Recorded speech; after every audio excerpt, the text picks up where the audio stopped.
glorified and the sealed believers. The chosen, glorified and the sealed believers. Bwana Yesu asifiwe. Kwa hivyo naomba tuwe makini. Wangapi wananiona tafadhali? Pigia Yesu makofi mazuri. Now, tunapoenda katika maandiko, nataka ujipe mawazo. Kulingana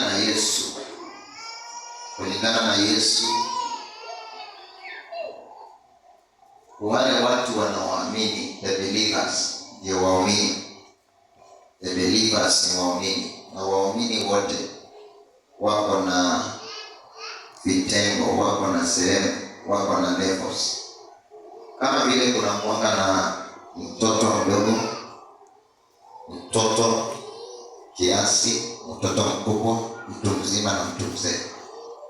Basi katika kuamini mambo ni hivyo hivyo. Pigia Yesu makofi mazuri.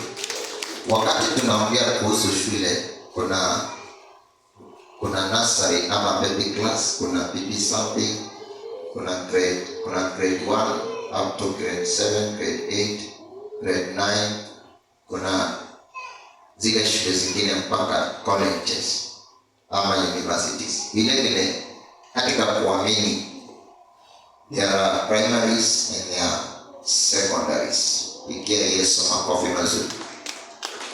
Na leo nataka ujipime wewe mwenyewe. Mungu akikupima na wewe pia ujipime. You see where you are, ili Mungu aweze kukusaidia. Pigia Yesu makofi mazuri. Na tukiingia katika undani wa mambo haya, kuna vitu nataka nieleze hapa. Mwanadamu ako na kile tunaita spirit na ako na kile tunaita flesh. Flesh ni mwili na spirit ni roho. Na sikiliza twende pamoja. Neno la Mungu is spirit. The word of God is spirit. Neno la Mungu ni la kiroho. Na neno la Mungu, sikiliza, is not about the flesh. Na sikiliza twende pamoja. Nitakupa mfano mitatu alafu tutaelewana. Wakati tunasema earth, dunia, the earth is physical ama hali halisi. Lakini kati dunia kuna dunia ya kiroho. So kabla dunia iwe, ilikuwa katika kiroho. Ilitolewa katika ulimwengu wa kiroho, ikaletwa katika ulimwengu halisi. Sawa sawa. Na twende pamoja. Wakati tunazungumza kuhusu neno la Mungu ikiwa ni ya kiroho, lazima mambo ifanyike katika ulimwengu wa kiroho ndio ifanyike physical. Bwana Yesu asifiwe. For example, naweza sema kesho nitaenda Machakos Town. Ikiwa roho, ulimwengu wa kiroho hujakumbali, siwezi kwenda. Na katika ulimwengu wa kiroho kuna wale wanatawala, kuna Mungu anatawala na kuna shetani anatawala. Inategemea uko wapi. Pigia Yesu makofi mazuri. Now this is my question. When you hear the word, wakati umesikiliza neno, when you hear, wakati umesikiliza neno, ikaingia katika akili yako, the normal mind, hiyo neno si ya kiroho. Sawa. For example, naweza sema Yesu ni mwokozi wa maisha yako. Naweza sema Yesu ni mwokozi, is a deliverer in your life. Wakati umesikia hivyo, si kumaanisha hiyo neno imeenda katika kiroho. Lazima hiyo neno iende katika hanga ya kiroho, ndio sasa iwe iko na uwaa. Na hapo ndipo nataka sasa tuingie, ili Mungu atusaidie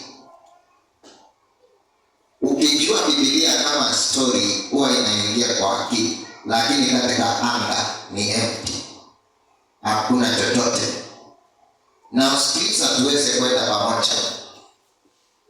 Angalia hapa ili usiachwe, na nataka nikuonyeshe. Angalia hapa, nataka nikupatie mfano ili uweze kuelewa ndani zaidi. Wakati, sikiliza, umesikia neno to hear ni kusikia, umesikia. For example, a word like blood of Jesus, a word like blood of Jesus. Hiyo neno umeisikia, ikaingia katika mwili, lazima iende katika roho, in spirit, ndio tuseme hiyo neno is a living word. Kama ijaingia katika kiroho, hiyo neno haina uhai, haina uhai hata kidogo. Bwana Yesu asifiwe. Wakati tuko pamoja mpaka pale. So ile neno umesikia, kama ijaingia kwenye anga, huwa haina uhai. Ndio unasikia ile mhubiri ni wa kiroho. Kwa nini? Akikwambia ile neno, anaipandisha, inaingia kwa anga, kutoka pale inakuwa the living word. Pigia Yesu makofi mazuri. Wakati tuko pamoja mpaka pale, pigia Yesu makofi mazuri. Pigia Yesu tena makofi mazuri. Wakati tuko pamoja mpaka pale, wakati tuko pamoja mpaka pale, pigia Yesu tena makofi mazuri. Nataka uende na we have something we call seed. Can you write? Kwa neno la Mungu, there is something we call seed. There is something we call seed. Pigia Yesu makofi mazuri. Katika neno la Mungu, seed is spoken by a spiritual man. By a spiritual man. The word spoken by a spiritual man. Neno lile linazungumzwa na mhubiri ambaye, ama mtu ambaye ni wa kiroho, ndiyo tunasema inaitwa mbegu, the seed. Bwana Yesu asifiwe. Basi mhubiri wa kiroho, listen. Mhubiri wa kiroho huwa anafanya kitu tunasema plants, huwa anapanda plants in spiritual land. Plants in spiritual land. Sasa mhubiri wa kiroho huwa anapanda neno katika shamba la kiroho, hapandi katika hali ya mwili, lakini anapanda katika anga ya kiroho. Mhubiri wa na anapanda nini? Anapanda kile tunaita the seed. Pigia Yesu makofi mazuri. Anapanda kile tunaita the seed. Salimia mwenzako, mwambie seed is the word of God. Usalimie tena, mwambie seed is the word of God. Na huwa inapandwa na mtu wa roho. Bwana Yesu asifiwe. Now listen. Mbegu yoyote isipopandwa katika ulimwengu wa kiroho, huwa haiwezi ikamea, huwa imekufa. So a seed planted in flesh is a dead seed. Seed planted in flesh is dead or dies. Kwa hivyo neno lolote linapandwa katika mwili huwa inakufa. Hiyo mbegu huwa inakufa. And we shall see by the grace of God. Now let us go to the deeper part of our sermon today. Our main reading will come from the book of Luke 8. We shall read from Luke 8, which also from 4 to 8,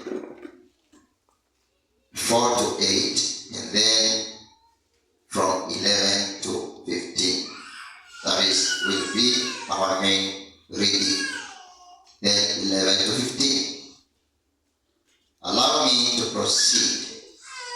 Let us go to categories or types of believers. Types of believers. They're right there. Types of believers. Then let us go to number 1. We are looking at types of believers. Let us go to number 1. Pigia Yesu makofi mazuri. Types of believers. Waumini ni wa kiwango. Kwa hiyo tuko hapo types of believers number 1. Wangapi wameandika number 1? Asante. Bwana Yesu asifiwe. Now listen. Ndio tukuite wewe unaamini Yesu. Listen. Kuja hapa Morris.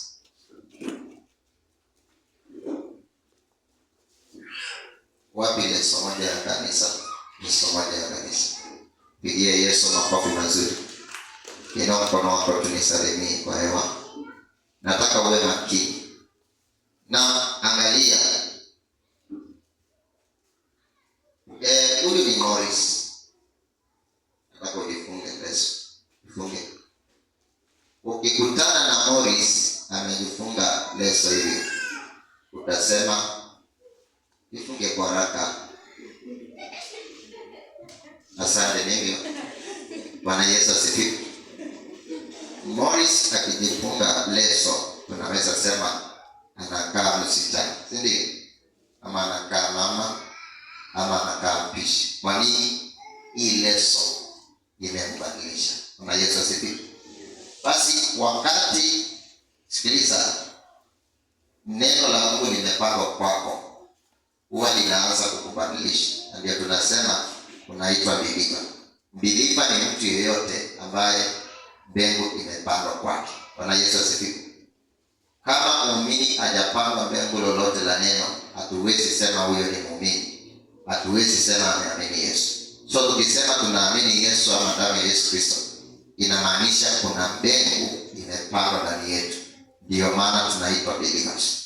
Yeyote hajapandwa mbegu ndani yake, huyo sio muumini. Bwana Yesu asifiwe. And I tell you something. You are seated there because kuna neno ilipandwa ndani yako, na iwezi kuruhusu ukae nyumbani. Inakuruhusu tu siku kama ya leo ukae kanisani. Hello. And I tell you something. The way huwezi enda na ni saa 7 ukakule nyumbani, ni kwa sababu kuna mbegu imepandwa ndani yako ya uvumilivu. Unaweza kaa hata usiku kusikiliza dunia, because kuna mbegu ilimea na ndio inafanya kazi. Pigia Yesu makofi mazuri. Keti pale. Na sikiliza twende pamoja. Na wale watu wote wamepandwa mbegu tunawaita believers. Haya. Tuende katika believer number 1. Believer number 1. You can write believer number 1. Believer number 1. Pigia Yesu makofi mazuri. Believer number 1. Believer number 1.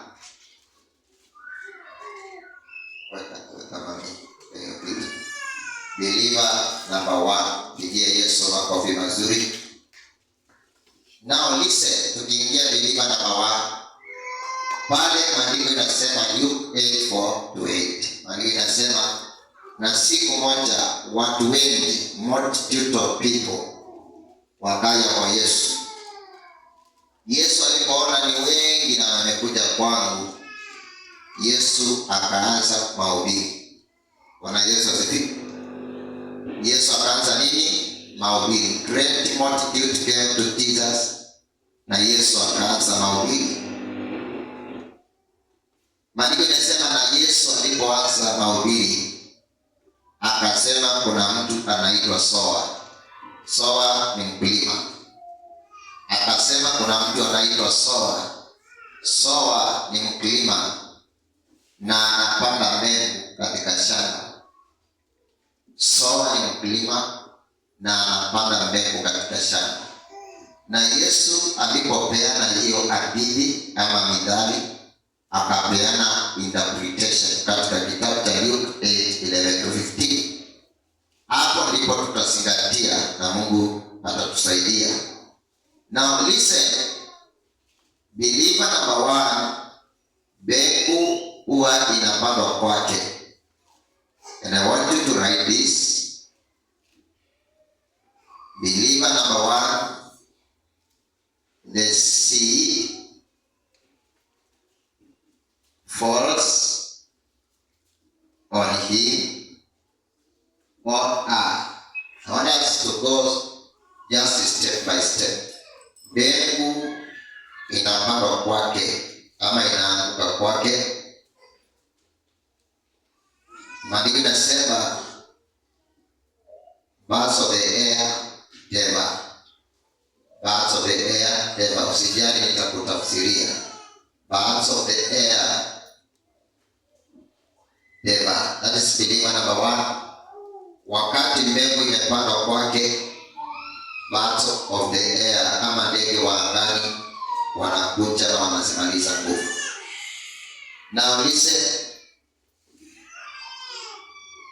Yesu akiongea alisema hizi mbegu ni kama zinaanguka kando kando ya barabara. So ikiwa hii ni barabara isaro, zinaanguka kando kando. Wayside ile tunaita kando kando ya barabara. Hiyo ni barabara, then tuko na wayside. So wakati zile mbegu zinapandwa, zinaanguka kando kando ya barabara. Listen carefully. Hivyo ndivyo Yesu alisema. Na maandiko yanasema huyo mtu wakati hii neno linaingia kwake, kuna kitu tunaita ndege wa angani. Ndege wa angani ni mapepo.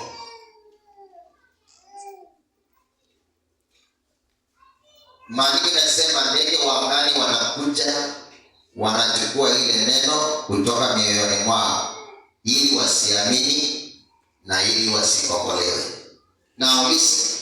Maandiko yanasema ile mbegu ikipandwa hapa, the seed ikipandwa hapa, ndege wa angani ama demons zinakuja, alafu zinabeba ile neno. Unapata hakuna chochote. Now listen. That is believer number 1. Nataka unisikilize vizuri. Ushaiona umeenda kuseti, umehubiri, mtu akasikia jamani leo nataka kuamini. Anasimama mbele, anamwaga machozi. Ile neno umepata, lakini imeanguka kando kando ya barabara. Anakimbia, anasema sasa lazima nifike church. Anafika, utazame miezi 3 amerudi normal life. Ile neno imekamatwa na mapepo wameenda. Now this is the question. Salimia mwenzako, mwambie right on point, right on time. Haya, nisalimie kwa mkono. Sikiliza. Alo, kuja Morris. Huyo msichana. Na cheki ya nataka tuende pamoja, leta hiyo Yesu. Nataka uelewe tafadhali, maana tuko siku mbaya. Na uangalia wakati tuseme hii neno imehubiriwa kusema, imepandwa kwa roho, tuseme imepandwa kwako hivi. Pepo ama demons ama ndege wa angani wamejua imepandwa. Wamejua imefanya nini? Wamejua imepandwa. So mapepo wanajihami ile ni neno imepandwa. Ile mbegu kabla imee tunafaa tuitoe. Maandiko inasema nitakujalia pale 11 inasema mapepo kwa nini wanatoa ile mbegu? Ili yule mtu, sikiliza, asipate ukombozi na asipate uzima wa milele.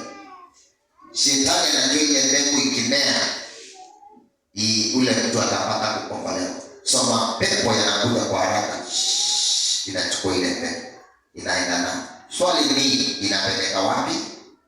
Maana maandiko yanasema mhubiri akiachilia neno huwa hairudi kwake. So mapepo wakichukua ile neno wanaipeleka wapi? Wanaenda kuficha. And we shall have someone to see vile mapepo wanaficha neno. They come. Listen carefully. Be careful. Salimia mwenzako, mwambie usilale. Na kuombea usilale. Na kukemea usilale. Pigia Yesu makofi mazuri. Now listen. Do you know demons listen to the word of God the way you are listening? Wanasikiliza ile neno imepandwa ndio hiyo. Aya ikishapandwa wanakimbia haraka, wanaichomoa ili isimee. Bwana Yesu asifiwe. Na angalia, wakati tunaenda kusema, umehubiria mtu, amekuja kanisani, ameabudu mwezi wa kwanza, wa pili, wa tatu, ile neno ikishaenda, yule mtu anakauka, ile kiu anakauka. Sasa mambo na kanisa anaacha, mambo na kufuatilia mahubiri anaacha, mambo na kutoa sadaka anaacha, mambo ya Wakristo na maombi anaacha, maana ile mbegu imeenda. Bwana Yesu asifiwe. Kwa hivyo yule mtu amebaki kama ule wa kawaida. Pigia Yesu makofi mazuri. Na keti chini. Hivi ndivyo nataka uelewe. Kulingana na maandiko, neno la Mungu lazima ipandwe na imee. Na wakati inamea, sikiliza, ndege wa angani, mapepo wanakuja kuichukua. Na ulise, neno lolote nilikuhubiria na huwa ufuati ishabebwa. Na utajaribu kusimama ufuate, unashindwa. Maana haiko. Kwa shamba la kiroho haiko. Oriskamia ya leso. Na angalia. Nataka nikuonyeshe hapa. Tafadhali kwa makini. Ikiwa ni neno la kuomba ilikuwa ndani yako na ikatolewa na mapepo, you cannot pray. Utasikia unang'ang'ana kanisani, nyumbani unang'ang'ana, hata maombi ya kule groups bado unashinda. Why? The seed is not there. So hakuna vile unaweza sema ninaongezeka kimaombi na mbegu ishaenda. Pigia Yesu makofi mazuri. Kuna watu wanasemanga I shall pray. The Bible says we shall pray. Lakini mbegu ikienda, we shall pray, inapotea kabisa. Pigia Yesu makofi mazuri. Na kuna kitu hatari. Ile mbegu ikienda, yule believer, sikiliza, ambapo walipandwa mbegu na hivyo mapepo wakaenda na ile mbegu, sikiliza, huyo mtu, there is no heaven for that person. Hakuna mbingu mtu yule ataenda. Hiyo ndio hatari. Ushaona mtu ambaye believer wa one year, you are so fiery, 1 year. And you are so fiery. In the name of Jesus, now come out of in the name of Jesus, I am going to be far in prayer. But give yourself 1 year. Mbegu imechomolewa, you are dry. Tunakupata pale sokoni, umeweka kama mkono hivi. Bwana brother, nini kilifanyika? Enda kanisani, nilijua hiyo kanisa ni ya mapepo. Si shida hiyo.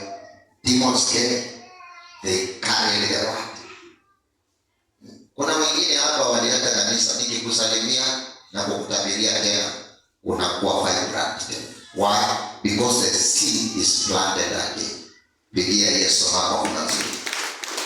Wakati wangependa kuwa believer number 1, wakati wangependa kuwa believer number 1, yani na kupata neno sahihi alafu kesho hakuna.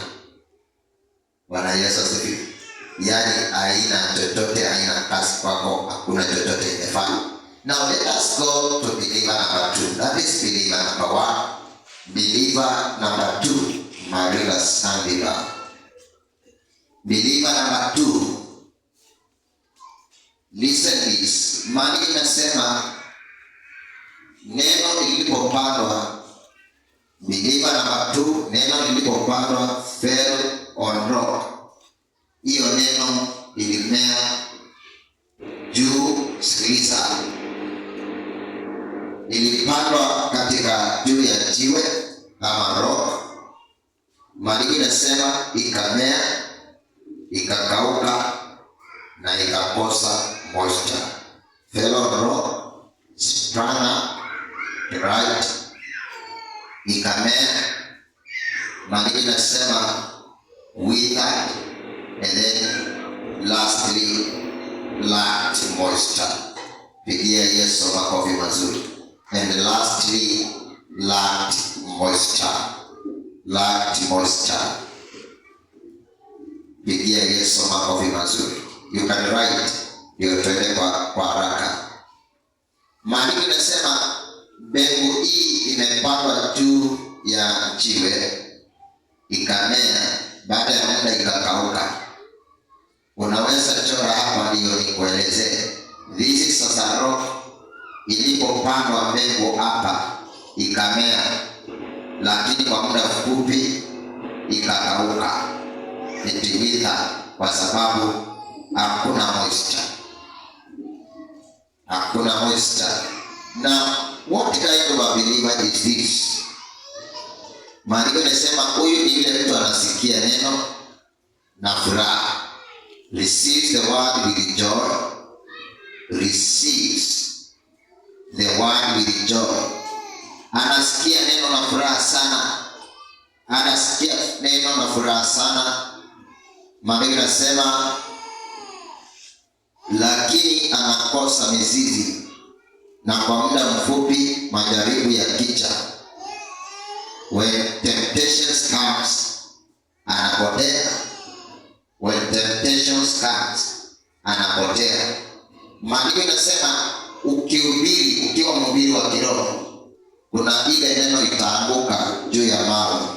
Na juu ya mawe ni mtu anaitwa roho. Huyo ni mwanadamu. Na ikianguka ile neno ikimea, haina mizizi. It has no roots. Hakuna roots, no roots. Na maandiko yanasema wakati temptations, majaribu yamekuja, ile neno inakufa. Ningependa kupeana mfano. Kama here, angalia hapa. Majaribu yapo duniani. Na majaribu ni aina nyingi. Tuseme huyu ninampanda neno la kiroho. Sikiliza. Wakati ninampanda neno la kiroho, majaribu huja ya nani? Majaribu kunaweza mpaka kwamba amefutwa kazini. Wakati amefutwa kazini, sikiliza, desire, sikiliza, desire kama kupenda kwa neno kwake kunaishia pale. Yaani kufutwa kwake kazini kumemsababisha neno itoke katika shamba lake, na hizo mbegu zimekufa. Nataka uwe mwaminifu kwa kulisikiliza ili tuende pamoja. Wakati huyu mtu amesikia neno temptations come, maana anafutwa kazi, watu wanaanza kumuuliza, uliamini Mungu na umefutwa kazi? You are God. Unasema yes kimoyomoyo, lakini hapo ndani ndani unasema I feel I cannot continue with Jesus. Hajanisaidia. So huyo ni believer namba 2. Wakati majaribu yamekuja, ile neno linakauka. Shetani anakwenda nayo, unabaki mtunomo. Bwana Yesu asifiwe. Ushaiona kuna mtu mwingine anaamini Yesu vizuri, lakini ngoja ndoa yake iharibike, ili amemwacha Yesu, ameenda kwa mganga, kwa sababu temptation imemtoa kwa Yesu. Pigia Yesu makofi mazuri. Kuna mtu mwingine kazi yake ikiharibika, amemwacha Yesu, maana ile majaribu imekuja, ile mbegu ishaenda na sasa amekauka. Huyo ni believer namba 2. Unapata kuomba hakuna, kwenda kanisani hakuna, kufundishwa neno hakuna, prayer groups hakuna. Why? Because, sikiliza, temptations have come. Now listen, the Bible says we have only one tempter, the devil. Tuko na ambaye analeta majaribu, shetani. Hiyo kitu inamuondoa kwa Yesu kabisa kabisa, anakauka. Now listen, kuna mambo nataka ufungue katika kiroho. Kwa nini unakauka? Maana hauna mzizi. Hauna mzizi ama hauna mizizi ya neno, na ndio maana unakauka. Unapata hakuna kabisa. So majaribu ya kicha, believer namba 2 amekwenda akiendana. Ngoja apate ugonjwa na Mungu akose kumfunga. kuponya. Afadhali aende kwa mganga. Afadhali aende kwa mganga kuliko aendelee na Yesu. Huyo mtu amekauka. The Bible says hakuna mbingu ya ule mtu. Mimi nimeongoza kanisa tofauti and I have seen things working and the devil doing his mission peacefully. Listen. Kuna mtu kanisa kikosa kumsaidia, ameenda. Because hiyo ni jaribu limekuja kwake, alafu sasa ameacha ile neno. These things are there and the devil is actively, shetani anasitumia ili kuhakikisha mtu hajafika mbinguni. Nampenda Yesu maana alifahamu vile mbegu zinamea na vile watu wanaamini. Kwa hiyo mtu believer number 2, maandiko inasema ana mbingu lolote na hawezi akafika mbinguni. Pigia Yesu makofi mazuri. Have you ever known why I normally tell you, ukimwacha Yesu ukirudi unaanza zero? Kwa sababu shetani huwa ameenda na ile mbegu. Ukirudi tena tunaanza kupanda kwenye shamba la kiroho. Listen this. Mtu yeyote akienda huwa anaachwa na akili ya binadamu. Ukimwacha Yesu huwa unaachwa na akili ya binadamu na pengine akili ya kiushetani. Hizo akili mbili ndio unaachwa nazo. Lakini akili ya Yesu inapotea. Na mtu huyo, sikiliza, maandiko inasema ana makao mbinguni na hakuna mahali anaweza semekana naenda. Mwisho wake ni kwa shetani na njia na peke yake. Wangapi wamependa kuwa believer number 2? And I see your heart. Pigia Yesu makofi mazuri. Naona wengi hawataki kuwa believer number 2. So umekwama kwa Yesu na umekwama. Pigia Yesu makofi mazuri. Now let us go to believer number 3. Believer number 3, ningependa tuende pamoja kwa neema ya Yesu Kristo. Maandiko yanasema mbegu hii ama neno hili linapandwa. The seed falls among the seed. Ama the word, the seed falls among thorns. Ama neno hili linamea katikati ya miiba. Neno hili linapandwa katikati ya miiba. Na maandiko inasema pale inamea pamoja na ile miiba. Angalia hapa. Maandiko inasema sprouts are with it. Nitakueleza pale. Sasa kama hii ni shamba la kiroho, unapata there are thorns and there is zinamea pamoja. Lakini maandiko inasema the thorns zinaimaliza nguvu. Now sikiliza, what are these thorns? The thorns, these according to Jesus, the thorns are the kingdoms of the world. The kingdoms of the world are the devil.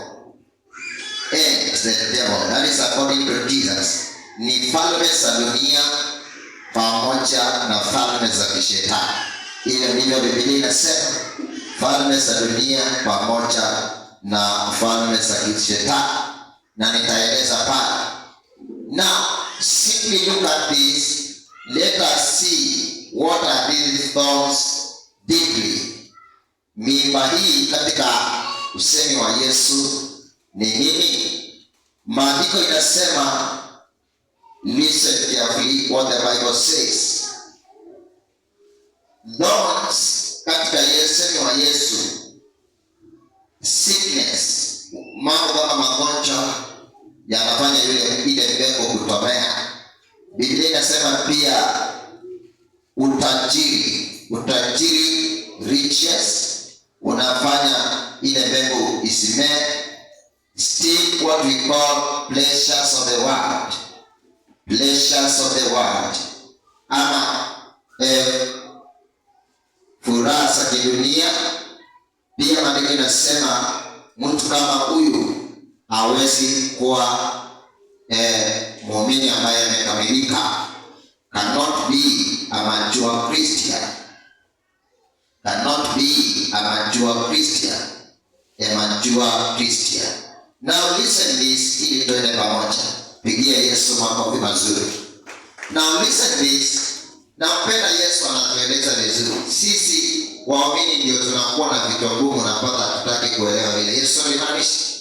Yesu alipanda mbegu, anajua kwamba kuna kitu kama miimba, kuna magonjwa, kuna utajiri, kuna furaha, anasa za dunia ambapo zinafanya yule mtu aweze ile mbegu isimee. Maandiko yanasema ile mbegu inamalizwa na mambo kama haya. Now listen.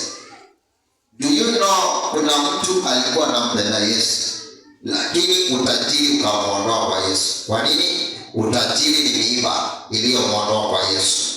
Pigia Yesu makofi mazuri. Kuna mtu alipenda Yesu na alipogonjeka akamwacha yule Yesu akaenda kwa mganga. Kwa sababu Yesu alinena vitu hizi na siko. Kile kitu unafanya unaenda kwa mganga unamwacha Yesu. Sio kitu ambacho ni cha hivi sasa, kilikuwepo na bado kiko. Bwana Yesu asifiwe. Now listen, kuna katika Biblia there is Job.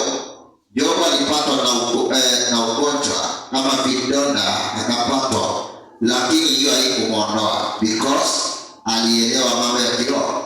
Na sisi kama waamini, unapopatwa neno na Mwenyezi Mungu katika kiroho, basi kuna miiba kama magonjwa, kuna utajiri na vitu kama hizo zinakuondoa.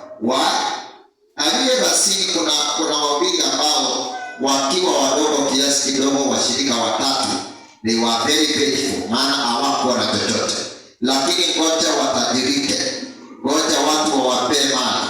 Hivyo basi ile neno la kweli linaondoka na mstari wa kutembea na Yesu unaondoka. Kwa nini? Maana ile mbegu iwezi ikamea pamoja na utajiri, maana utajiri umeimaliza tayari. Pigia Yesu makofi mazuri. Now I am going step by step ili unielewe vizuri. Listen. Ushaijiuliza kwa nini ukija kanisani wakati tumeomba sana, nimehubiri sana, ukienda ndio unaotanga ndoto za kiajabu ajabu? Hao ni mapepo wanakufahamia kuondoa hiyo pepo. Unajua that? Kuna watu wanaulizana mbona nikiomba sana ndio sasa hata nafahamiwa na shetani. The devil is coming for that one. Wakati umeelewa neno vizuri kanisani hili, nimehubiri ukaelewa vizuri, ndio hata ataki na kuja. Wale mapepo sasa wanakujia ile neno. Waende na sema sio hili. Pigia Yesu makofi mazuri. Listen this. Ushaijiuliza, hebu nione kwa mikono ili nione kama tuko pamoja. Wakati wakiomba sana, ndio hata ndoto za kiajabu ajabu zinakuja. Mikono juu. The devil wanatafuta hiyo mbegu ya maombi. Aende nayo. Na usipokuwa mwangalifu anaenda nayo. Demons come when they see you have a new seed. Wakiona umepata mbegu mpya pale, itatuletea shida. They come to take it spiritually. Kuna watu wengine wakiomba sana, ukiwa umelala unasikia kitu ndio imekuja inashika ulimi na inaenda. Kuna kitu ulipata katika anga na Mungu, alafu wameenda na ile mbegu. Kuna watu hawajui maombi ya kuomba wazuie shetani asiende na ile mbegu. Akichukua anaenda kuficha wapi? Pigia Yesu makofi mazuri. Maana shetani ni mwizi. Pigia Yesu makofi mazuri. Number 4. Maandiko yanasema the seed falls on a good ground. Mbegu hiyo inamea katika shamba ambayo ni nzuri. Maandiko yanasema inamea na inazaa matunda kwa wingi. Ukisoma mstari wa 14-15 utaona interpretation. Hawa ni watu ambao wanasikia neno, wanaiweka kwa mioyo yao na wanazaa matunda. Maandiko tusome verse 15. Luke 8:15. Maandiko yanasema these are the people who hear the word and they bear fruits. They hear the word, then bear the fruits. The Bible says with patience. with patient. Underline the word patient. Underline the word patient.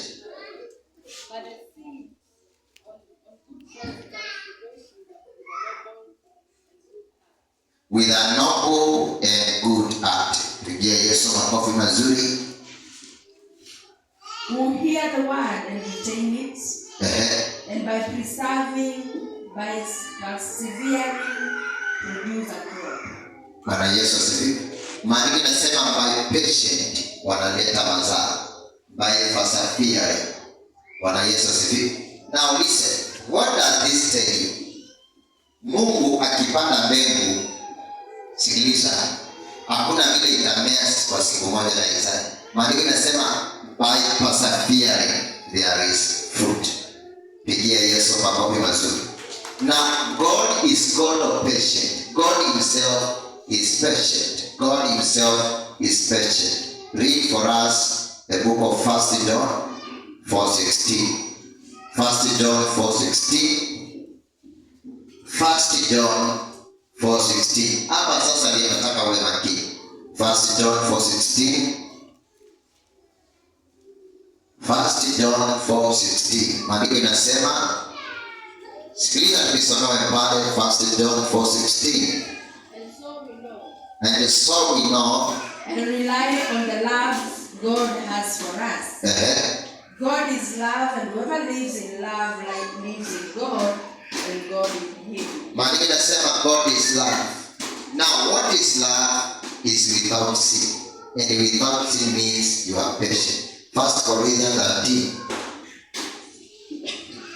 1 Corinthians 13 verse 4.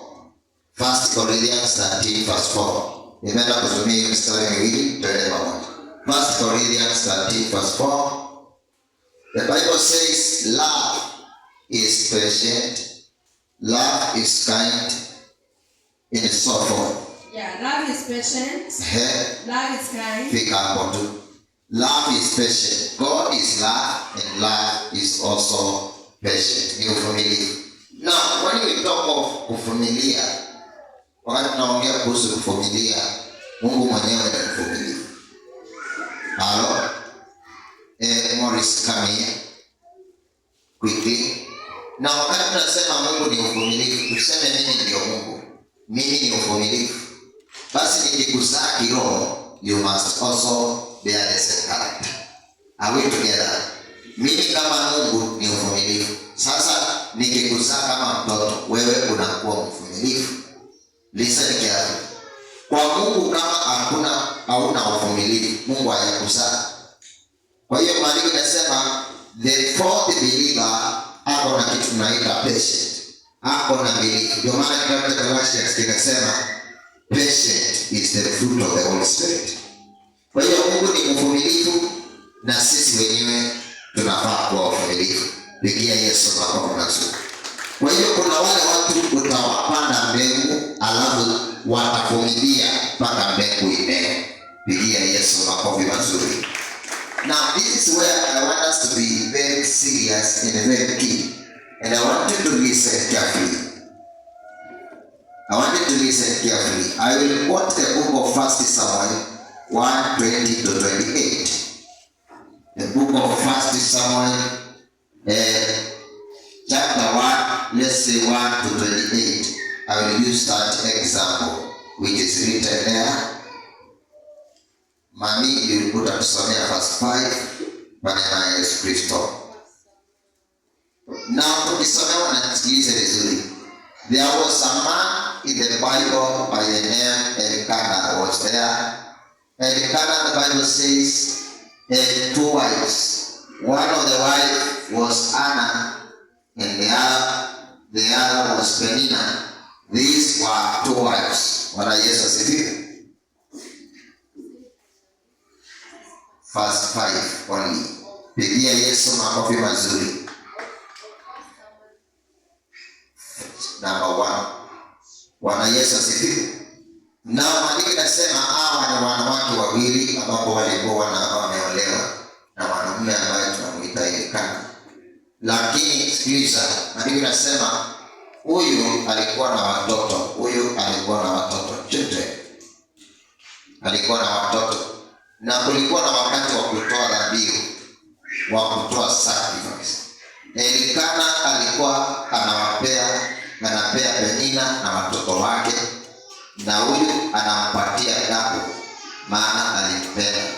Lakini Ana hakuwa na mtoto. Pigia Yesu makofi mazuri. But to Hannah he gave a double portion, because he loved her, and the Lord had closed her womb. And the Lord had closed her womb. Pigia Yesu makofi mazuri. Now, how can God close her womb? Yaani Mungu ndiye hakutaka awe na mtoto. Maana alikuwa amefunga uterus, womb, ili asipate, ama mzazi asipate mimba na asizaa. Can you imagine God, Mungu mwenyewe akikuzuia mambo yako isifanyike? Kuna kitu Mungu alitaka kifanyike kwa huyu mama. Bwana Yesu asifiwe. Alitaka huyu mama awe na kitu tunaita patient. Bwana Yesu asifiwe. Ili awe na kitu tunaita patient. Maandiko inasema alikaa siku moja akawa na ile anahisi hii ni mbaya. Na siku moja akaingia kwa hekalu akaomba. Maandiko inasema akalia hata machozi. He prayed.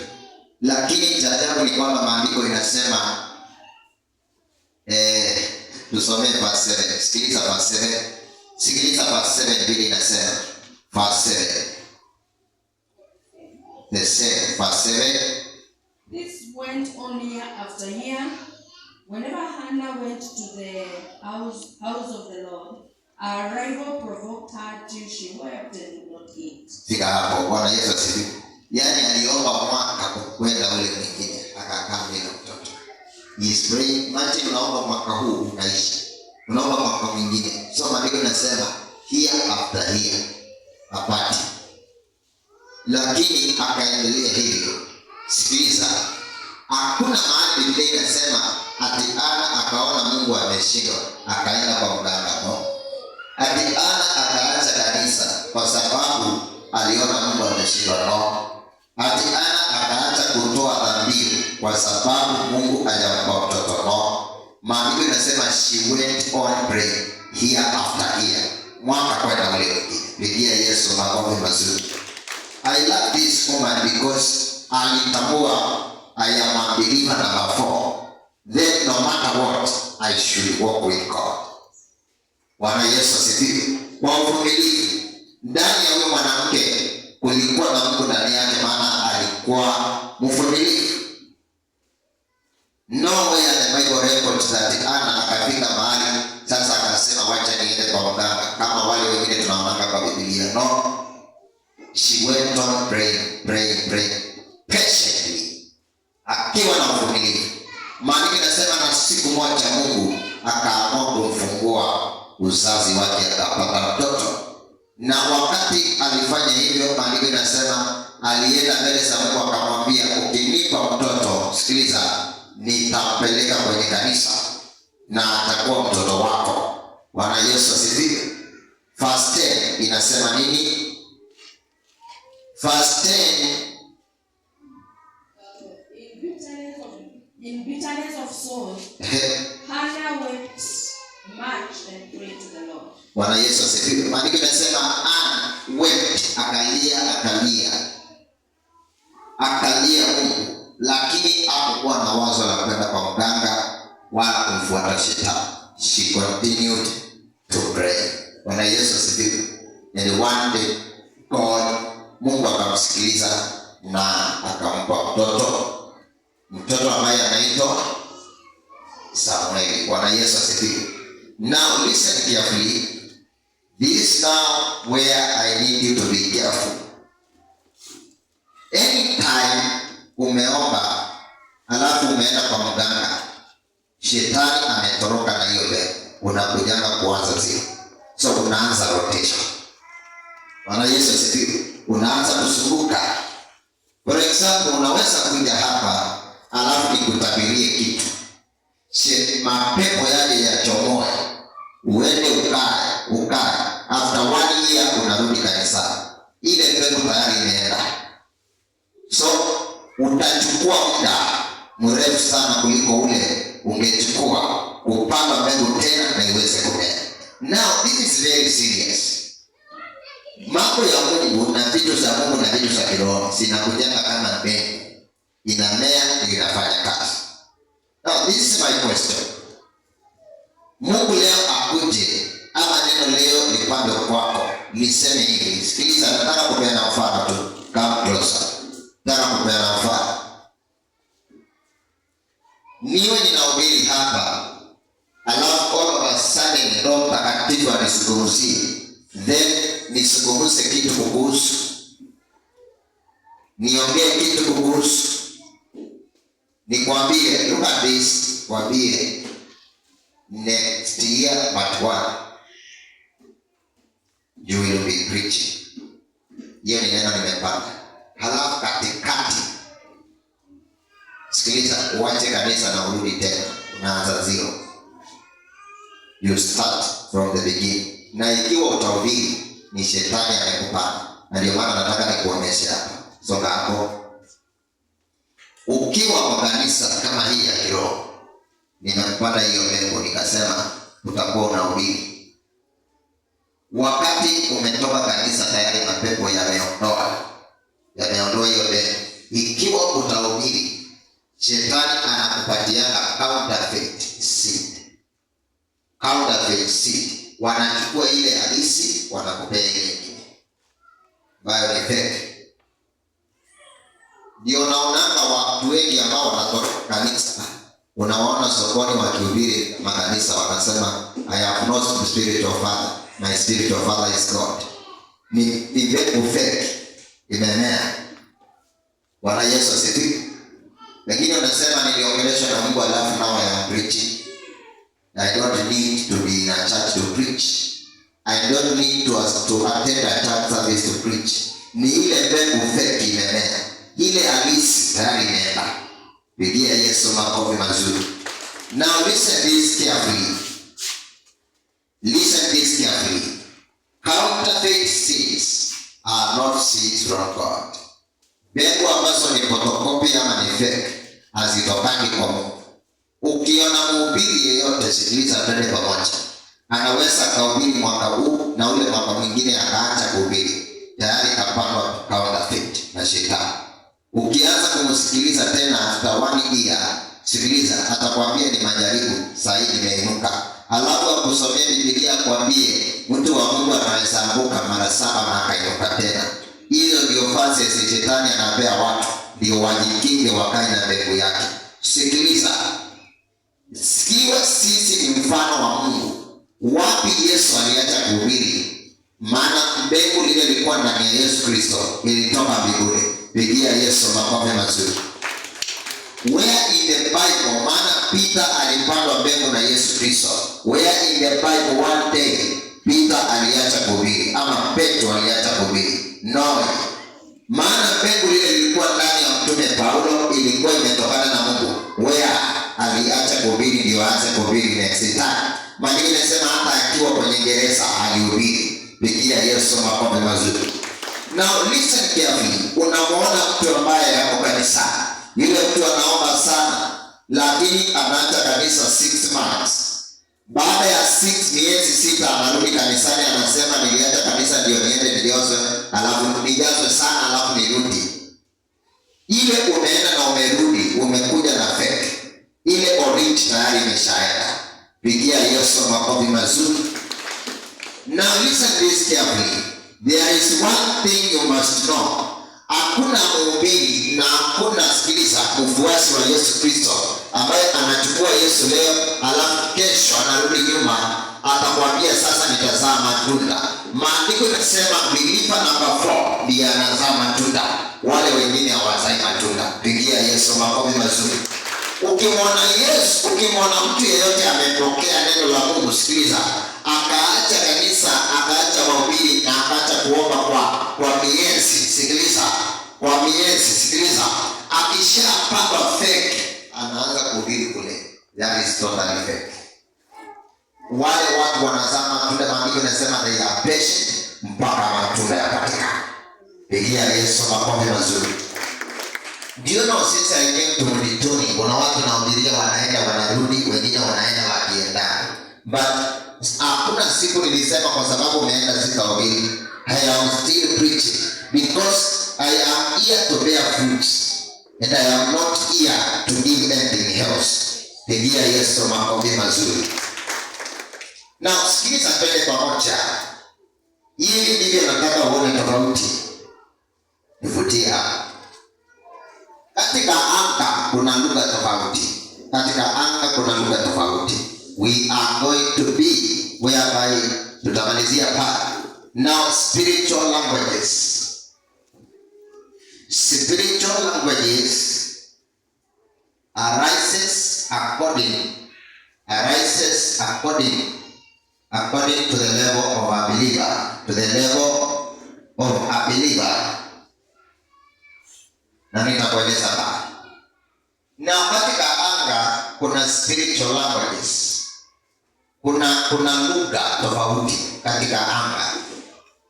Malaika wa shetani huongea lugha na malaika wa Mungu huongea lugha na wahubiri wa Mungu huongea lugha, na hiyo lugha yote iko katika anga. Now listen carefully. Kuna yule mhubiri believer number 1, kuna mhubiri believer number 2, na kuna mhubiri believer number 3. Hao wote hawazai matunda, lakini number 4 huwa anazaa matunda. Pigia Yesu makofi mazuri. Na wote wako na lugha katika anga, lakini sikiliza, believer number 1, sikiliza, kuna kasoro, na nitakuonyesha tukisonga hapa na tukimalizia. Inua mkono wako tu, sema Mungu anisaidie kuelewa. Now listen this. Enda kanisa January to February, hautaona pastor akikemea pepo. Why? That believer is not alive. Huyo mhubiri is not alive katika anga. Hata badali waganga wako alive kwa shetani. Yeye hata kwa shetani hayuko live na kwa Mungu hayuko live. Hawadoba. Pigia Yesu makofi mazuri. Listen this carefully. Kuna mtu wako nje, I feel in the spirit and must be here. James, huyo mtu ambaye wako nje aingie ndani. Now listen this. Twende pamoja. And I will use examples, practical and also reading, and mostly practical, ili kukusaidia kuelewa ukizingatia wakati. Now check here. Naomba ukue makini. Katika anga kuna lugha spiritual. Wakati unapigana na demon, Bwana Yesu asifiwe, ikiwa ndani ya mtu, inaweza ikaamua kuongea Kiswahili. Ushaanza kuombea mtu anakuambia sijui Kikamba, najua Kiswahili. Maana kule katika ulimwengu wa kiroho au mapepo wanatumia Kiswahili. Sawa sawa. Kuna mwingine ukikemea pepo alijui Kiswahili na hajui Kiingereza, inajua Kikamba. Kuna mtu unaweza kemea pepo hapa ikose kujua Kiingereza, ikose kujua Kikamba, akwambie najua France na hajawahi ongea hiyo. Maana hiyo pepo linajua hiyo lugha pekee. Bwana Yesu asifiwe. Now listen carefully. Hizo ni lugha ziko kwenye anga. Na pepo ikiwa inatumia Kiingereza, hata ukikemea pepo ile mtu ataongea ile Kiingereza. Kuna mapepo wengine wanajua hii kila lugha. Mkianza France wanaongea, mkianza Kiingereza wanaongea, mkianza Kikamba wanaongea, mkianza hata kama ni Kitanzania wanaongea, because they are familiar with all those languages. Na ukiwa wewe ni mtu wa kiroho, wakati Mungu anakuita, huwa anakupatia lugha katika. Pigia Yesu makofi basi. For example, mimi wakati ninaandika hapa na mimi tumeandika futa hapa. Nataka nikuonyeshe. Check here tafadhali ili tuende pamoja. Hizi ni vitu vya kiroho na ninaongea kama mtu wa kiroho. Katika tongues za mbinguni. Listen carefully. They are divided into 21 categories. Na kila lugha iko na maandishi yake katika anga. Ndio naonaga mhubiri wakati anahubiri ama wakati anahubiri hapa naweza ongea in tongues. Iwe ni kategori yake. Wakati tunaomba pamoja kuna ile lugha nitaongea kama ni ya kiroho. Nikiongea ile deep unaweza kuwa watu wengi pamoja. Bwana Yesu asifiwe. Kwa hiyo katika anga kuna 21 categories. For example, nikiandika God nimeandika Kiingereza. Nikiandika Mungu nimeandika Kiswahili. Na nikiandika Kigamba inasema nani? Ngai. Hizo ni lugha tatu. God, Mungu na then Ngai. Bwana Yesu asifiwe. Ukienda kwa wengine kama Wamasai wako na lugha. Lakini hapa ndipo nataka unielewe vizuri. Na katika kategori ya kiroho, cheki ili tuende pamoja. You can write number 1, number 2, number 3, number 4. I will only use 5 examples. Now listen to this. Sikiliza. Wakati nakuambia simama, nilisema simama. Umesikia kwa sababu nimeongea ile lugha unasikia. Bwana Yesu asifiwe. Achi. Kwa anga, sikiliza.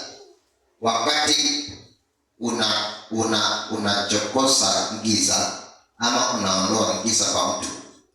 Listen. Kuna ile lugha pepo ukiongea alisikii chochote. Na kuna ile lugha itasikia.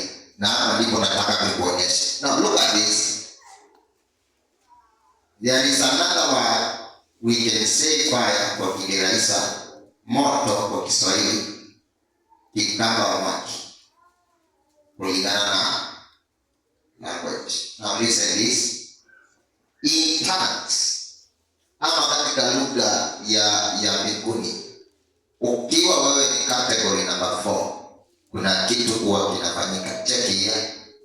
I can write this and this using tongues. Now check here. I can write this and then that is God. Lakini huwezi elewa. Na nikipata mtu ameandika nitajua. That is a language. Na ukifuta ama ukipata ukienda wapi nitaiandika tu mara hiyo. Because it's a language katika anga. Ambapo wewe uioni lakini katika kiroho iko. And when I write it, the demons will see. Let us use another simple word like Jesus. Kiswahili, Yesu. Yesu na Kigamba. Hivyo tu. Bwana Yesu asifiwe. Now I can write Jesus in this language and you will not understand what I have written. But in this way I have written Jesus.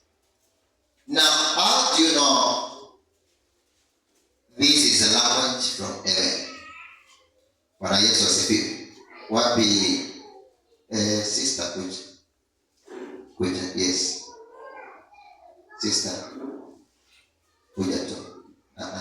Wewe mwingine kuja tu. I'm finishing or not. Kuja hapa mbele. Sisi hapa tunakuanga genuine. Na mimi nakuelezana ili tufike mbinguni. Wangapi tuko pamoja? Mimi nakuelezana tuweze kufika mbinguni. Now listen carefully.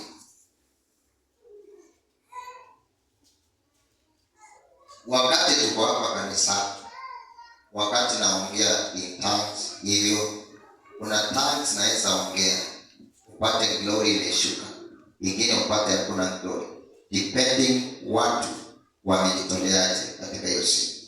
Na unataka uone huyu ni sister, mimi namjua kwa kiroho, lakini nyinyi mnamjua physical, na pengine mume wake anamjua physical. Mimi namjua kiroho,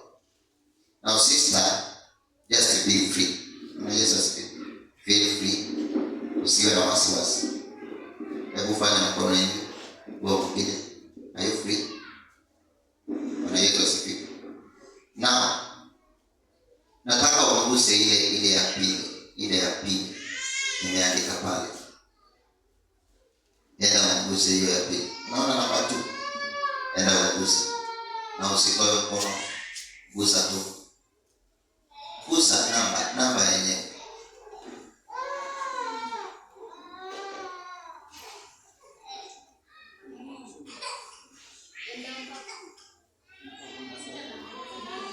Namba 2. Gusa tu namba 2. Bwana Yesu asifiwe. Asante, tumpigie makofi mazuri. Amegusa namba 2. Gusa namba 2 peke yake. Bwana Yesu asifiwe. When I tell you to touch number 2, hiyo namba nimeandika 2 ni ile unajua. Bwana Yesu asifiwe. Lakini maandishi ingine ni Jesus. Unaweza kugusa hapo mbele. Ndio nieleze. Gusa hapo next.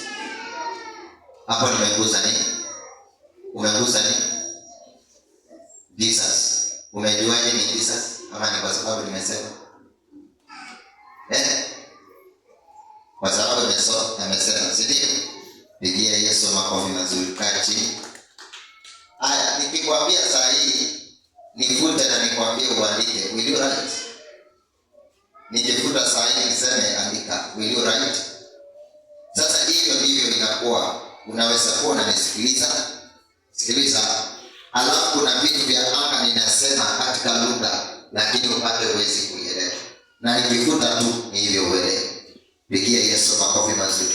Now look at this. Nikiwa mhubiri wakati nakupanda mbingu, that's why let me be very clear.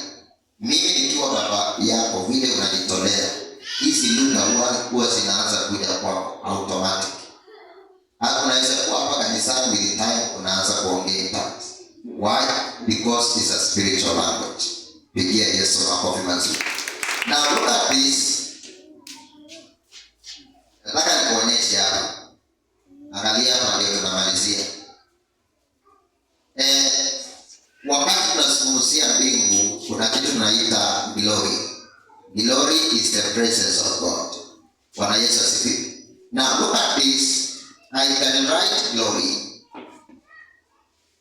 Look at this. Then I can write it in tongues. Na wewe uwezi soma hata uipate mahali hiyo kitu unaweza shindwa kusoma. Na nataka nieleze the word glory, hiyo lugha ukiandika hivyo it has power because it's just glory in every areas. That's why mimi naweza kuchukua kitabu niandike page 1 to 20 na mtu yeyote akose kusoma, lakini mimi naweza isoma. Why? Because ni kitu ambacho kinakaa kwenye anga. Now this is my question. Wakati uko kanisa, what do you desire? Do you desire things of the spirit or do you desire the flesh things? What do you desire? Je, unatamani vitu vya kiroho ama unatamani vitu vya dunia na vitu vya mwili? What do you desire? What do you desire? Pigia Yesu makofi mazuri. Now listen this. Nataka angalia hapa ndio maana namalizia na nikuulize swali. If you are believer number 4, listen. Wakati tunatembea pamoja, hakuna siku. Sikiliza na nikupefa. How do I know nikikupanda mbingu inamea? Maana hakuna siku utaacha kanisa hata nini nitendeke. Na hakuna siku utaacha kufuata Yesu hata nini nitendeke. Why? Because ile mbingu na kupanda inamea. Lakini ikiwa shetani anaenda nayo, wewe inaenda na unakuwa on and off. Wangapi wanasema wataendelea kuwa na Yesu Kristo no matter what? Pigia Yesu makofi mazuri. This is my question as I finish because of time. Nifutie hapa, brother. Listen this. Believer number 4 is, listen, is like Jesus. Jesus was special.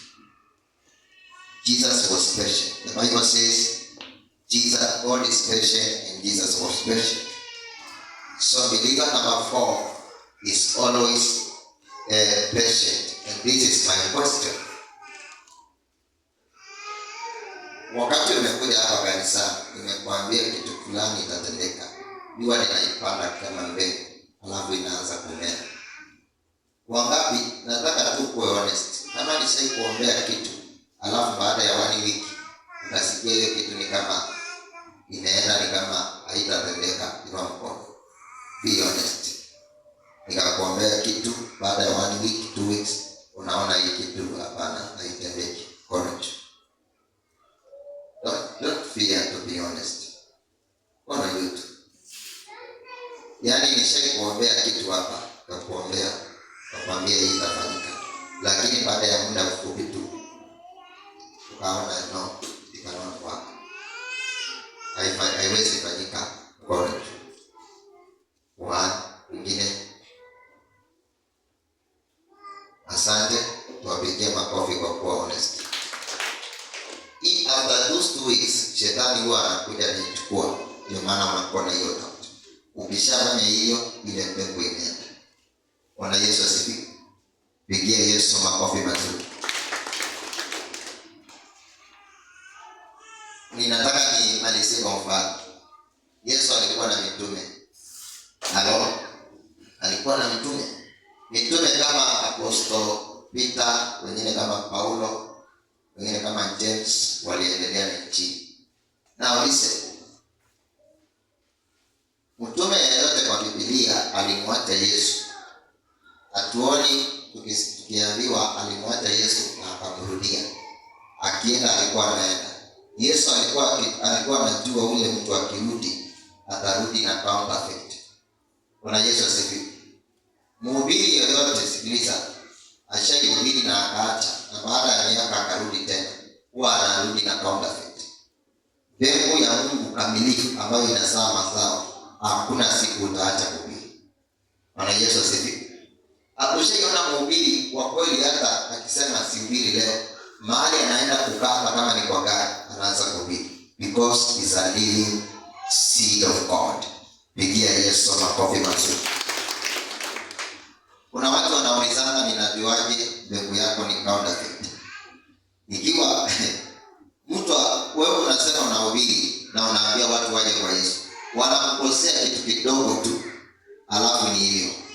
Wewe mwenyewe mbegu imekufa, wewe umekufa, unafufuka baada ya siku fulani. Don't you see, ni shetani ameenda na ile mbegu akakupata counterfeit. Sema kwa jina la Yesu, I refuse counterfeit. Pigia Yesu makofi basi. Kisha kuna watu wananiambia hapa, napenda maombi. Ngoja vituko na siasa za dunia siinuki.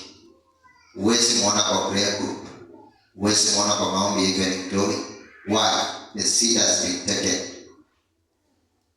Na mara hiyo unasikia ameanza kuombea watu counterfeit. It's very dangerous. Pigia Yesu makofi mazuri. Mimi hii ndio swali langu, tukimalizia kwa sababu ya muda. Wangapi wangependa kuwa Wakristo ambao leo uko na Yesu na kesho hauna? Kwa hiyo wangapi wangependa kuwa Wakristo ambao uko na Yesu usiku na mchana? Pigia Yesu makofi mazuri. Now listen this. Ikiwa uko tayari kupiga mbinguni, from today usiwahi mwacha Yesu na usiwahi acha kanisa, kwa sababu watu wameacha kanisa.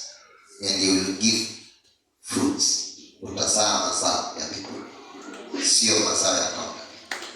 Pigia Yesu makofi. Nikwambie kilio changu nikimalizia. Kuna watu nimekaa na wao, wengine nikawatabiria kwamba baada ya miaka hii utakuwa na mhubiri mkubwa na utahubiri mahali fulani na fulani. Tunakaa mwaka mmoja, anaenda zake, naanza kuniita devil worshiper. Kwa nini unaniita devil worshiper na kuna siku uliniamini? Because a counterfeit seed, ama mbegu lisilo la mbinguni, nimepandwa kwako, ile nilikupanda ishatoroka. Sema sio mimi. Pigia Yesu makofi mazuri. Listen this. Wakati wanasema we are here to plant the true seed of God. Mikono juu. Wakati wanasema tutawapanda kuwapanda. Pigia Yesu makofi mazuri.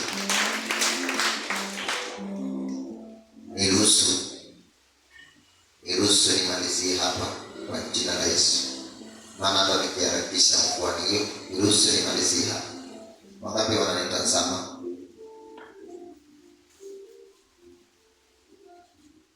Wangapi wananitazama tafadhali? Nataka muangalie hapa ili tuende pamoja.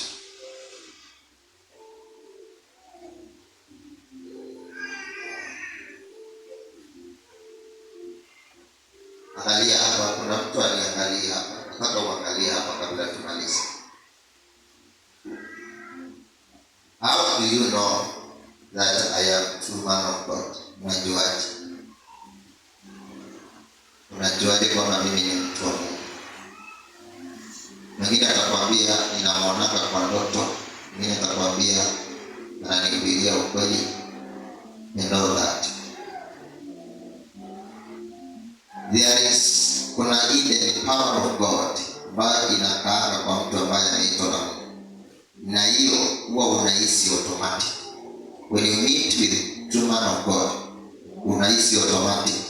Ushaiona hata wengine mko hapa, ulikuja siku ya kwanza ukaniangalia ukaona mimi ni devotion, lakini kuna kitu, kuna nguvu ilikuwa inakuzungumzia na kuambia no, toa mawazo yako kando. Why? Because that is God. Ni nguvu ya dhahabu ya Mungu ambapo inashukuru sana yenyewe. Bwana Yesu asifiwe. Na mimi ningependa kuona kwa mikono. Wakati wa sheku ile kanisa na kitu nikuambia mimi ni devotion, lakini saa hii hauwezi sema hivyo. Wakati ulikuja kanisani kuna kitu ilikuwa inakwambia mimi ni devotion, lakini saa hii unasema mimi ni mtu wa Mungu. Bwana be honest. Not mkono. Usione haya. Wakati ulikuja kanisani ukaniangalia siku ya kwanza, ulikuwa unaona huyu ni devotion. Lakini tukiendelea nipika kuambia no, this is not a devotion. Nataka uwe mkono wako. Be honest. Not mkono wako. Mtu mmoja tu. No mkono.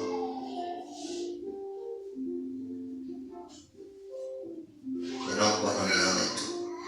Nani amenua? Kama umeinua simama tu. Simama, wacha kuogopa, we are honest. Simama. Kama umeinua mkono simama.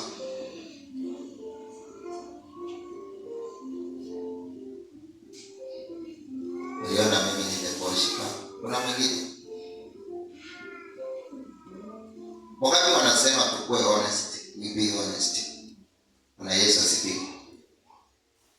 Wakati wanasema tukue honest, we are very honest because we need God. Tunahitaji Mungu.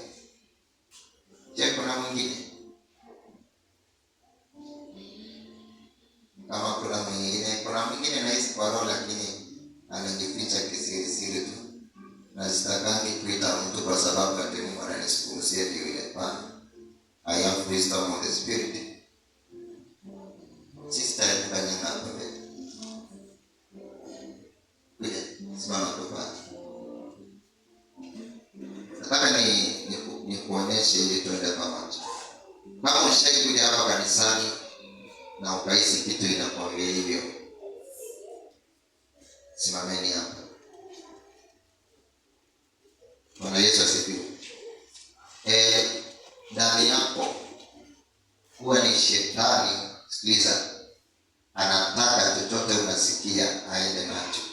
Sikiliza, mimi nakuambia for free ili usipotee. Na kama kuna kitu naongea kwa niaba pia ya wale wengine. Kwa niaba ya wale wengine pia. Sikiliza, kwa niaba ya wale wengine pia. Kama ushahisi kitu kama hiyo, sikiliza, huwa ni shetani anakuongelesha na sio mawazo yako. Bwana Yesu asifiwe.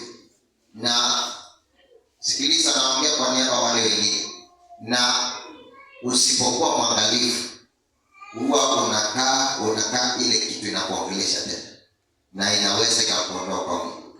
Let me just tell you the truth for free. Wangapi ni wanataka niwaambie ukweli?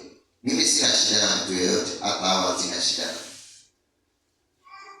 Lakini hiyo kitu, kama ushaisikia kitu kama hiyo wakati ulikuja, hiyo kitu huwa haiondoki kwa urahisi. Huwa iko katika anga na huwa inapigana kwa muda mrefu. Haiondoki mara moja. Huwa inapigana kwa muda mrefu. Vile unapokea neno ndio huwa inasoma. Na kama naongea kwa niaba wale wengine pia, na kama ushaikuwa hapa na ukawa na hiyo kitu tu iko kwa anga, na wakati sikiliza naongea, hicho kitu huwa kinanisikiliza na huwa kinasikia vile inasema, na ukikipatia nafasi tu inakumaliza. Bwana Yesu asifiwe. Now listen this carefully.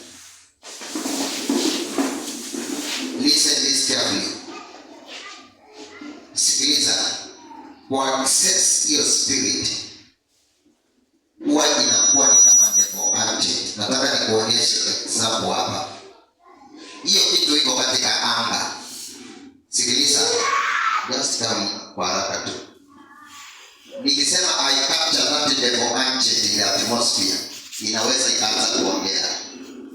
Maana ndio umeokoka, nimekupanda mbele, lakini hiyo ria bado inakutafuta. Na usipokuwa mwangalifu inaweza kufikia mahali kwanza kusema mimi nataka nimwende Yesu, mimi nataka nifanye nini. Hiyo kitu unaona nikikapcha inaanza kuongea. Inaanza kuongea because ni kitu iko kwa anga. Huwa inaona vita mpaka inaanza kuongea. It speaks on its own. Inaona vita vikali mpaka inaanza kuongea.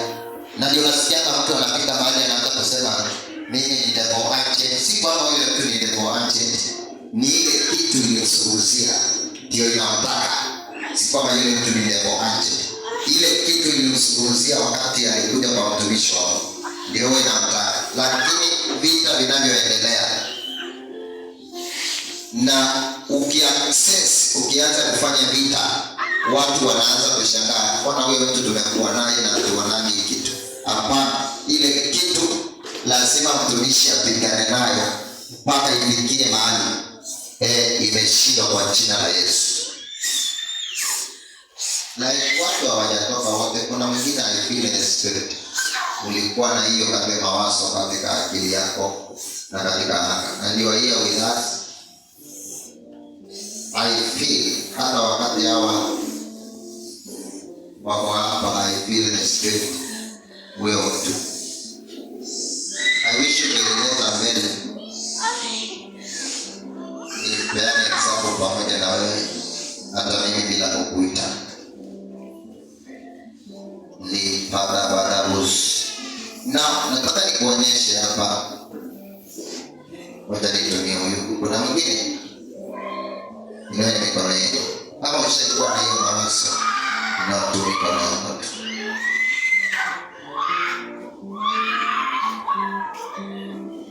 Na sikiliza, huwa ni agent ambaye ako kwa shetani, ambaye anasaidia shetani. Lakini when we are here, ni access, huwa vita vinatokea. Wakati na hata kwa access hakutokea vita, lakini katika anga kunatokea vita. I access that anga, inaanza kuona vita. Mwingine asimamia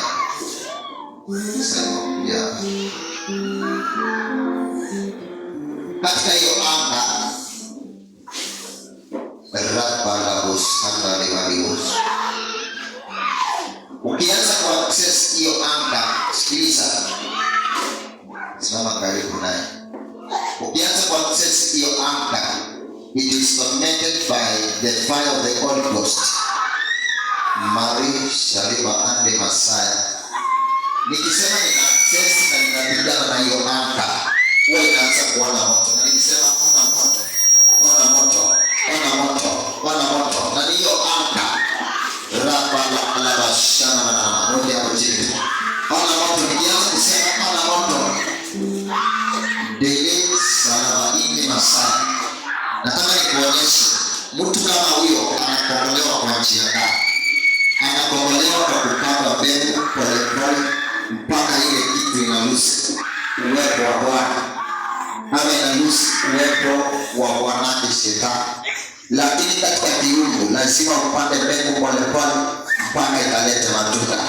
Pigia Yesu makofi mazuri. Na nataka nikuonyeshe wakiwa hapo. Nikisema ninaongeza vita dhidi ya hiyo anga, kuna kile huwa kinafanyika. Nikisema I release the glory of the Lord, vita huwa vinaongezeka. Malabarabush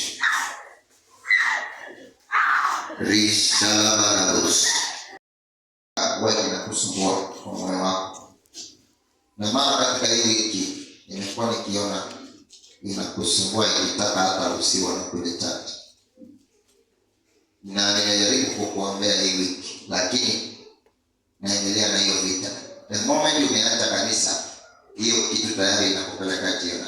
Kuna wengine wanaacha wanasema nitaenda mahali hakuna deliverance, hakuna uwepo wa Bwana. You are getting lost on the way. Mary Magdalene alikuwa na mapepo 7 na ulimwengu wa kiroho wa Shetani ukapigwa. Na Yesu alipofufuka akamtembelea. Maandiko yanasema akampenda Mary Magdalene na kumwokoa. Cheki huyu ni tu Shetani. Nataka uone hiyo anga mimi naisaidia access, lakini yeye hawezi. So wakati wewe ni mshirika hapa, wakati na kuombea na kupatia neno la Mungu na kuifuata, huwa hiyo kitu huwa inaokopa na inajua tuko hapa kwa vita. Hata ucheki uone nikikushika tu hivyo huwa nina access hiyo anga. Yaani siku anakilia huwa nina access hiyo anga, lakini wewe huwezi jua. Ikishafikia hiyo kitu huwa inamsumbua. Very violent spirit ambapo hawezi jua. Lakini ikishaifikia inaona vita 1 2 3 upanga, then hiyo kitu nimeaccess, lakini wewe mwenyewe hujui. Ninaweza kuanza kukuombea kuanzia hapa, napigana vita, maana hiyo kitu iko katika anga. Wakati umeacha kanisa, si kwamba imeenda mahali, umeenda nayo ni wako tu. And there is no way utafika mbinguni ukiwa, because your belief is without passion. Pigia Yesu makofi mazuri. It's a very violent demon ambayo inaweza kukupiga. Na listen, ndio unaona mara mingi hapa na kutazama mawazo yako, wewe unapokea neno, wengine unaona huyu mtu kumwombea na jamua si vizuri. That's why you see up to this point, hata wengine wanatoroka kanisa, wengine wanatoroka uwepo wa Mungu, wengine wanatoroka neno. Hiyo ni kuenda jehanamu umeenda, because umeokoka. Sio wewe umeokoka, kile cha Shetani kiko ndani yako ndicho kinampeleka, na hivyo unaenda. Pigia Yesu makofi mazuri. Mwingine anatoroka hapa anasema mimi wacha nirudi nikakule sakramenti. Ukakula na ukaenda jehanamu, maana huyo Shetani hajaondoka, hapo tu hapo. Bwana Yesu asifiwe. Na this is my question. Mimi naweza kuombea kwa njia gani? Lazima nikupande mbegu ili wewe, sikiliza, ndani yako kuwe na Yesu. Ukikuwa na Yesu, mimi nikisema ni yule Shetani simtaki, hata ndani yako, sikiliza, unasema hivi. Lakini nikisema yule Shetani simtaki, na wewe unasema sitaki Shetani, wewe unasema nampaka leo. Sitaki Shetani, nampaka leo. Tutasaidika kwa njia. Pigia Yesu makofi mazuri. Kuna mwingine alikuja hapa akakaa kidogo akasema mimi ni nabii. Akaenda hizi ukielekea Karoleni, nilikuwa mshirika hapa. Sasa nasikianga anaombea watu. Mimi saa zingine nacheka na shaka. Yaani spirit ya shetani iliyokuambia mimi ni wa shetani na iliyokuambia ukaange nyumbani ndio unaombea watu, na hao watu wataenda wapi? Pigia Yesu makofi mazuri. Siku moja tu nangojea tu mtu ejue neno na niachilie moto wa Mungu hapa vizuri, ndio utajua bado hujakuwa kiroho.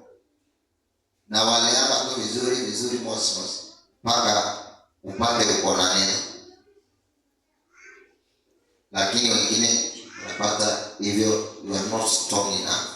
Kuna mwingine hapa nawaambia kwa kisiri kwangu, lakini wengine unaombea kwa mhubiri kidogo ameenda ile kitu tunakuongelesha neno. Listen, shetani au ameenda, wewe ndio umemkaribia. Pigia Yesu makofi mazuri. Tukimalizia tafadhali, onyo langu kwa watu, ukiona mtu ametoroka neno la kweli na hata ametoroka kanisa, usiruhusu hata kuombea. Hiyo ni counterfeit. Hata awe rafiki yako akitoroka kanisa na atoroke, sikiliza, atoroke mafundisho ya kweli, usiruhusu hata kutabiria. Hiyo ni counterfeit. Pigia Yesu makofi mazuri. Jesus was very clear. Alingoja watu wakamtoroka, waliotoroka akasema kama wangekuwa ni wetu hawangeenda, lakini kwa sababu sio wetu ndio maana wameenda. Halo. Lakini wale walikaa na Yesu, alikaa na wao mpaka wakafanya miujiza kama Yesu. Pigia Yesu makofi mazuri. Wakati tuko pamoja mpaka pale. Wakati wanasema tutakaa hapa tupigane na shetani aondoke kwa maisha yangu, mikono juu. Pigia Yesu makofi mazuri. And I tell you, we shall be very violent and powerful. If you are not, kama uko tayari kukaa na shetani, usiharibu hata muda kuja kanisa. Why? Because you will waste your time. Afadhali uende utumikie shetani utameke. But if you are ready to pigana na shetani, please do not backslide and do not mistake. Do not walk in the wrong way and the wrong path. Pigia Yesu makofi mazuri. Now, tukiwa katika hiyo hali, naomba ndio mikono hiyo umeketi pale. I feel the spirit. Kuna mtu katikati yetu, shetani ako na mpango mwenzi huu akutumia kama agent. But ninakataa hapa tu. Kila mtu ainua mkono yake tu. Nataka ule mtu mahali hapo tu. Roho Mungu atakuchukua hapo. You want to be agent. Kuna watu wawili shetani amepanga kuwatumia kama agent. And I tell you, there you are. You want to be agent. Sijui you want to be na watu wawili na mwingine. The devil wants to use you, but time is over. The devil timeline is wrongly counted. There is another person, not mikono tu. Wacha kusema ni sio mimi. Ikiwa ni wewe tu, inua mkono. Ikiwa mikono, the Holy Spirit will use. Mara ya kwanza, an angel is selecting that person. Ni Mungu anakupenda ndio maana anakuondoa kwa mtego. Mara ya pili, Mungu anakuondoa kwa mtego tu. And you want to be. Mara ya tatu, ndio huyo. You are going back to the system of God.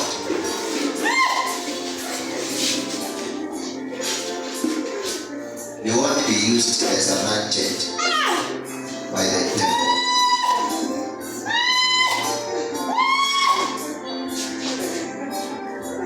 Na kamata hiyo na mtu ya shetani naifukuza.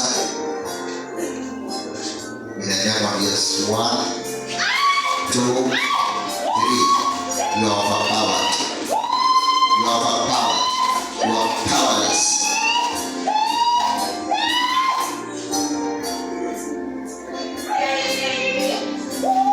Kuna mwingine shetani alitaka kukutumia kama nabii wake, niliwaambia.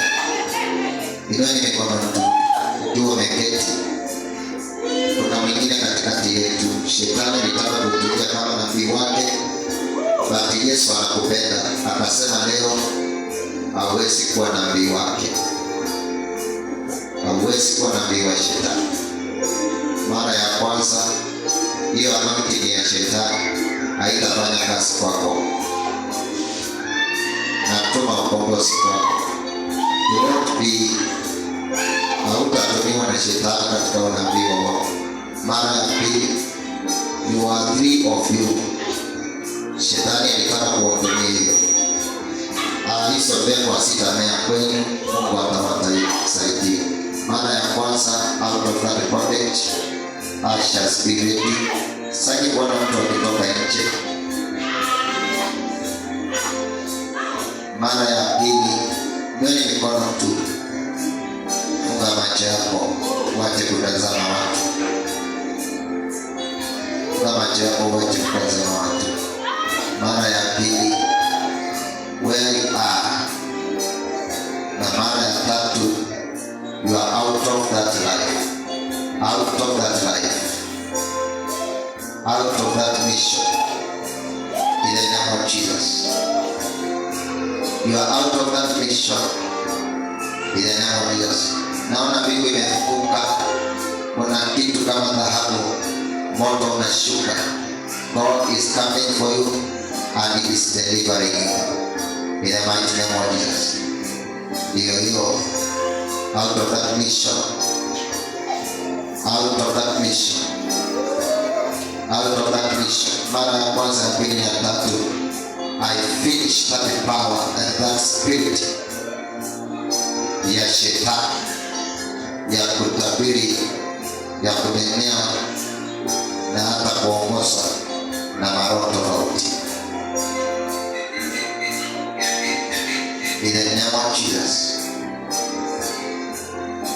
Malabarush.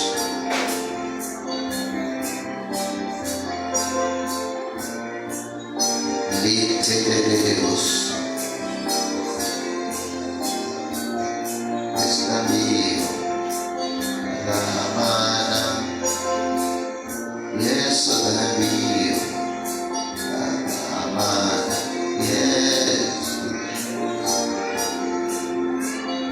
Ramana. Yes, Estabio. Oh, yes.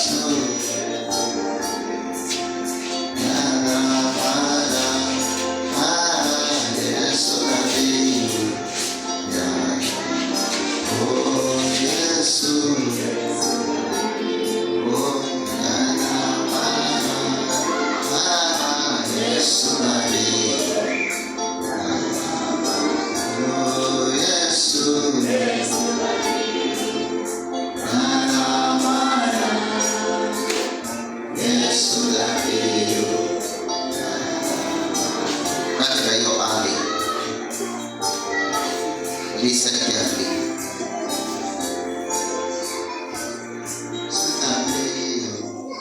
Listen carefully. Sunday, this ibada ya deliverance nitakuwa nikidili na force katika anga na sauti zisizo za kweli, and I will not be simple. Mimi niko hapa nikusaidie ufike mbinguni na usitumiwe na shetani. Hebu nione kwa mkono if you really mean it. Sunday come early. Tukianza tu worship, nitafanya hiyo deliverance before mahubiri. Kwa hivyo everyone must be arrive at early ili tufanye hiyo vita. Na ikiwa ni wewe iweze kutusaidia. Bwana Yesu asifiwe. Ukiona mtu ametoroka, is not a believer that Jesus talked about. We are all believers with passion. Pigia Yesu makofi mazuri. We are all believers with passion. Bwana Yesu asifiwe. And we are ready to serve the Lord. Ningependa ku make statement hapa. Hawa watu ambao unaonanga shetani anataka ukue acheni wake, Mungu anawatumianga sana kufanya kazi yake. Wakati Mungu anakuokoa, anakutumianga sana. So wakati nakuombea utoke huko, ni ili Mungu akutumie zaidi. Bwana Yesu asifiwe. Usikae na kitu fake counterfeit. No. Unafaa kuwa na the real power of God, the real mission of God. Pigia Yesu makofi. Na tutatumikia Yesu kuliko jana. Pigia Yesu makofi.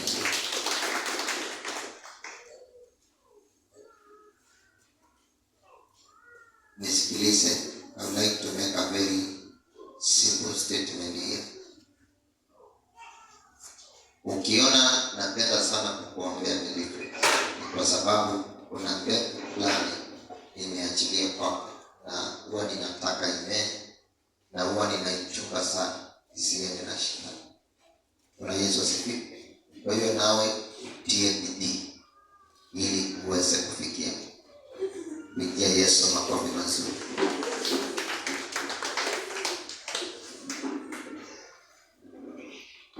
Nikimalizia nataka kusema hivi.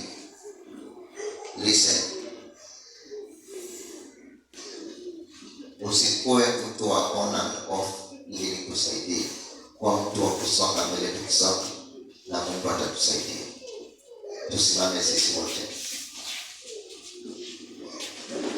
Let us all stand.